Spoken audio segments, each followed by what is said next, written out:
कश्मीर में एक चरारे शरीफ की मजार थी जो सैकड़ों साल पुरानी थी, उसे जला के ध्वस्त कर दिया गया और जलाने वाला कश्मीर भाग गया। उसके बारे में कोई नहीं बोलता। सेकुलरिज्म का सूरमा उत्तर से दक्षिण तक चुप बने रहते हैं। हमारे दिल में उसके लिए भी दर्द। हिंदू मुस्लिम के लिए हमारे ऊपर आरोप लगाते हो, ये शिया सुन्नी के बीच में जो होता था वो भी शांतिपूर्वक हमारे दौर में हुआ। कश्मीर हो या देश का कोई और हिस्सा हो। बहुत बताया जाता है कि जम्मू कश्मीर सूफी का बहुत बड़ा सेंटर था। मैं पूछना चाहता हूं कि विगत 30 वर्षों से सूफीज्म के 4 बड़े सिलसिले हैं, नक्शबंदी, सोहरावर्दी, चिश्ती और कादरी। एक का भी कोई मरकज बचा हो तो बता दीजिए।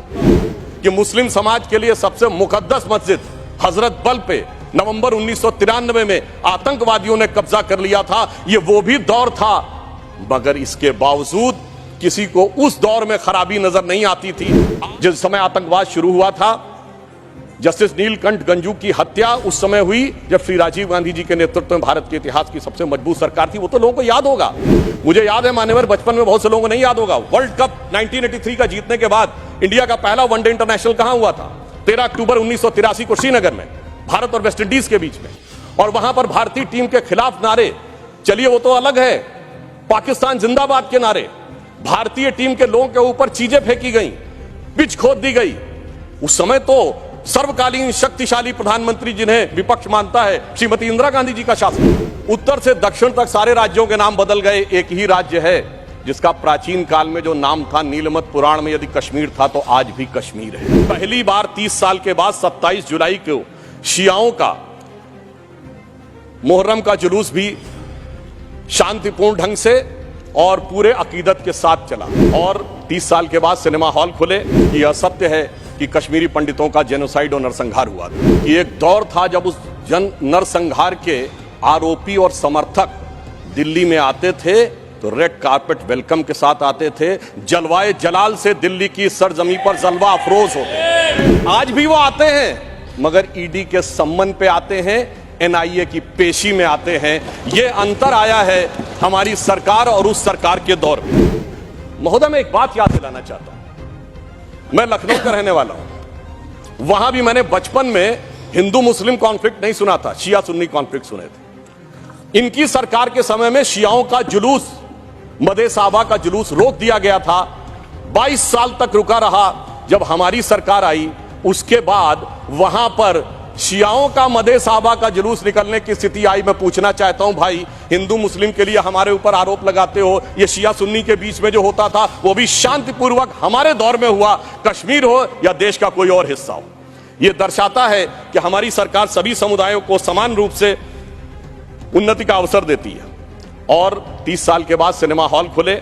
आज जब सब कुछ शांतिपूर्ण और सही ढंग से चल रहा है तब यह समस्याएं नजर आती हैं कि आज दुनिया का सबसे ऊंचा पुल जो 1315 मीटर का है वो आज चिनाब नदी के तट के ऊपर बना हुआ है। यह दर्शाता है कि कश्मीर किस नई ऊंचाई की तरफ जा रहा है। महोदय, मैं याद दिलाना चाहता हूं, हमारे बचपन में जिस जमाने में कश्मीर में आतंकवाद फैला था तो हम लोग कहते थे झेलम नदी का प्राचीन वैदिक नाम है वितस्ता और चिनाब का है अक्सिनी।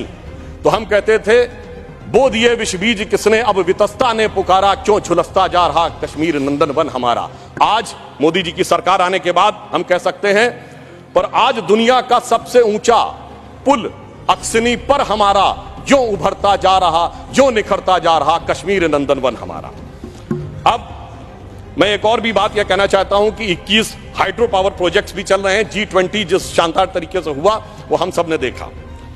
परंतु यहां मैं एक बात कहना चाहूंगा कि यह विषय इतना आसान नहीं था जितना समझा जाता है। जिस समय आतंकवाद शुरू हुआ था, जस्टिस नीलकंठ गंजू की हत्या उस समय हुई जब श्री राजीव गांधी जी के नेतृत्व में भारत के इतिहास की सबसे मजबूत सरकार थी। वो तो लोगों को याद होगा। परंतु उसके बाद ऐसा दौर भी आया कि वो सब लोग आरोप से छूट गए। कल माननीय गृह मंत्री जी ने जब लोकसभा में कहा था, कुछ गलतियों के बारे में कहा था, तो वहां पर नेता प्रतिपक्ष ने कहा था कि साहब गलतियां अगर हैं तो इस बारे में चर्चा कर ली जाए। तो मैं सिर्फ ये बताना चाहता हूं कि अगर गलतियों की बात होगी तो बहुत सी ऐसी गलतियां हैं जिन्हें विशेष रूप से ध्यान रखने की आज आवश्यकता है। मैं सिर्फ 1-2-3 तथ्य लोगों के सामने रखना चाहता हूं। जब स्वतंत्रता के उपरांत रियासतों के विलय का महकमा सरदार पटेल के पास था तो केवल कश्मीर नेहरू जी ने अपने पास क्यों रखा था? नंबर 2, 1946 में महाराजा हरि सिंह जी के विरुद्ध विद्रोह के आरोप में जब शेख अब्दुल्ला जेल में बंद थे तो पंडित नेहरू स्वयं उनको छुड़ाने के लिए कश्मीर गए और वो भी गिरफ्तार हो गए। यह बात मौलाना आजाद ने अपनी किताब इंडिया विंस फ्रीडम में लिखी है कि इससे तत्कालीन कांग्रेस नेता बुरी तरीके से हतप्रभ हो गए। और इस परिस्थिति में जिस समय पाकिस्तान ने आक्रमण किया उसे कबायली आक्रमण क्यों कहा गया, सेना का आक्रमण क्यों नहीं कहा गया। और इसके अतिरिक्त मैं यह भी कहना चाहूंगा कि जिस समय यह कश्मीर का संघर्ष हुआ, एक फैक्ट रखना चाहता हूं, उस समय तो माउंटबेटन 30 जून 1948 तक वाइसरॉय थे।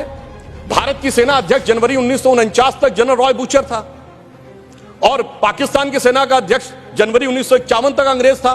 तो भाई यूनाइटेड नेशंस में जाने की क्या आवश्यकता थी। गृह मंत्री जी ने बिल्कुल सही बात कही कि भाई उनको 1 साल तक माउंटबेटन को इसलिए रोका गया था कि बचे हुए कुछ मामले रिजॉल्व करने हैं। तो भाई मैं पूछना चाहता हूं कि उनको क्या मेहमान नवाजी के लिए रखा गया था। जब यहां थे, दोनों तरफ के सेना अध्यक्ष भी अंग्रेज थे, तो यूनाइटेड नेशंस क्यों गए। इसलिए मैं कह सकता हूं एक गलती नहीं, भयंकर गलती थी जिसका खामियाजा आज तक सरकार को भुगतना पड़ रहा है। और फिर इतना ही नहीं, करेस्पॉन्डेंट ऑफ सरदार पटेल से बहुत स्पष्ट है कि वहां लिखा जा रहा था कि residual powers will be vested in the interim government of Jammu and Kashmir, जिसको सरदार पटेल के इंसिस्टेंस के ऊपर यूनियन गवर्नमेंट कर दिया गया। अगर रेजिडुअल पावर्स उनके पास वेस्टेड होती तो आप समझ सकते हैं कि आज कितनी बड़ी चुनौती का सामना करना पड़ता। और ये correspondence of Sardar Patel 1945 to 50 के खंड 1 में जो वी शंकर उनके सेक्रेटरी थे, उन्होंने इस बात को लिखा है।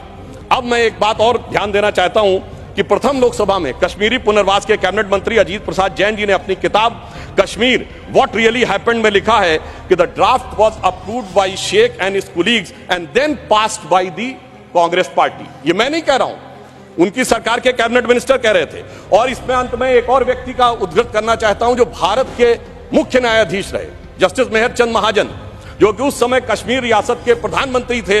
उन्होंने आकर कहा कि 24 अक्टूबर 1947 को वो पत्र लेकर आ गए थे, परंतु उसके बावजूद 2 दिन तक सिर्फ इसलिए मामला अटका रहा। ये मैं नहीं कह रहा हूं, जस्टिस महाजन ने अपनी किताब लुकिंग बैक में लिखा है, चूंकि नेहरू जी की यह शर्त थी कि शेख अब्दुल्ला का पहले स्थान तय हो जाए नई सत्ता में, इसके उपरांत ही कश्मीर के विलय का प्रस्ताव होगा। वो सारी बातें आपको पता होगी कि जब समय उन्होंने कहा था कि हम जाकर कराची चले जाएंगे यदि हिंदुओं की रक्षा की गारंटी श्रीनगर में फंसे हुए लोगों की ली जाए। इसलिए मैं कहना चाहता हूं इसके लिए एक दिन नहीं, एक सत्र भी कमजोर पड़ जाएगा। और आज अगर आप देखें कि अंतर देखिए, एक उधर का कश्मीर और एक इधर का कश्मीर। एक इधर का कश्मीर है जहां पर टेक्नोलॉजी में, जहां पर की कल्चर में उन्नति हो रही है, जहां विकास हो रहा है, G20 किया जा रहा है। और एक उधर का कश्मीर है, यहां हमारा सबसे ऊंचा पुल है और वहां बड़े बड़े आतंकवादी संगठनों के साथ उधर के कश्मीर के लोग बैठे हुए हैं। इसलिए मैं ये भी कहना चाहता हूं कि इन 75 वर्षों के बाद जो कुछ भी बदलाव आया है वो इस सीमा तक आया है कि मैं सिर्फ ये कहना चाहूंगा कि जो मोदी जी ने हिम्मत दिखाई उसकी वजह से आज ये बदलाव आया। जिसे एक पंक्ति में कहना चाहूंगा कि दर्द की रात गई, गम के जमाने भी गए और मोदी जी की हिम्मत से कई दाग पुराने भी गए।